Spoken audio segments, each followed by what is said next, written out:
Welcome to Great Overload. I'm Anthony, and I picked up the PDP Media Gaming Remote.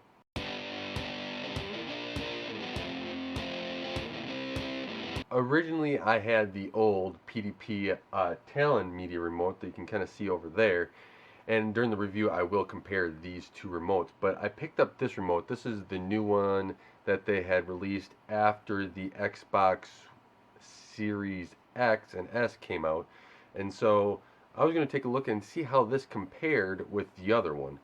And I just want to go through a quick unboxing here. It says a few things on the back here. Hopefully that will focus on it. So you can pause there if you have any questions or you want to see the rest of it. But that is the back. I mean, the sides are just, as you would expect, just a little bit there. It tells you it's a media remote. And then the bottom has warnings, if anybody cares. UPC and warnings, if it ever decides to focus. Well, I guess, there it goes. And so, I ordered online. It comes in a little envelope, and this is actually in a plastic bag. I took out the plastic bag beforehand, and now let's open it up. Here, hopefully it decides to come out easily. So, there you go. Interesting enough, that plastic piece in there is actually all one. So then if you take that out, oh, instructions falling out, nothing in the box. And we have instructions, quick start guide.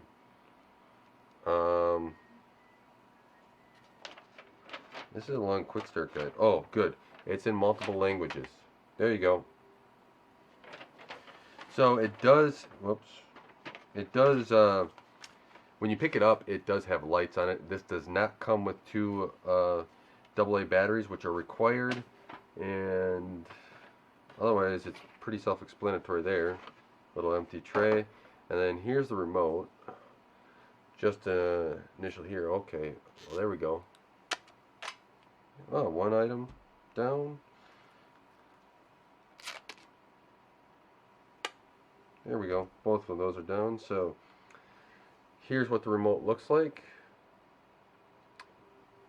I have to say, first impressions, just holding it in my hand, it's nice and comfortable. It kind of fits in your hand a little bit better there. As you can see, if I can get that to focus, it's got a nice little curve to it that fits better in your hands, I feel. There's a little arrow on the back, so you can see this goes up and down on inside, and there's your two AAAs. Well, that's what you can do for the two AAAs, and it just slides back on like so. But it's a pretty basic remote. I will be interested to see how this works here and how it compares to the other remote. Now, I did like the number pad on the previous remote, as it's easy to log into my account, right? And everything like my Plex and everything else. I mean, one nice thing about the media remote is that you can go into Plex quite easily, just type in the numbers and go.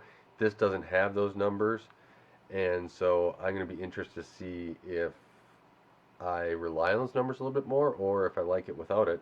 Now, the ergonomics, like I said, seem to be a little bit better, but let me know if you have any other questions on this. It does light up, they say. What else on the back of this box? They say easily control your Xbox Series X or Xbox One media apps. So this does both. It has both, consoles, the Series and the Xbox One. I don't think it's just limited to the Series X. I believe it'll also work on the S. But that's what it says on the back of the box. And then it has motion activated backlights. Hopefully these stay lit up a little bit longer than the prior remote. I don't like how fast that they dim. Once you picked it up and you're just start looking at the pick it up and look at the remote, pause it for a second, they're already off. Simply control volume, power, and more. So we'll see how it works. I'll go grab some AAAs and test it out for you, and I'll have a review up in about a month. So thank you guys for watching. Thank you guys for taking the time to help support Gray Overload and helping this channel grow. I really appreciate it. Until next time, God bless, and don't forget to like, share, and subscribe.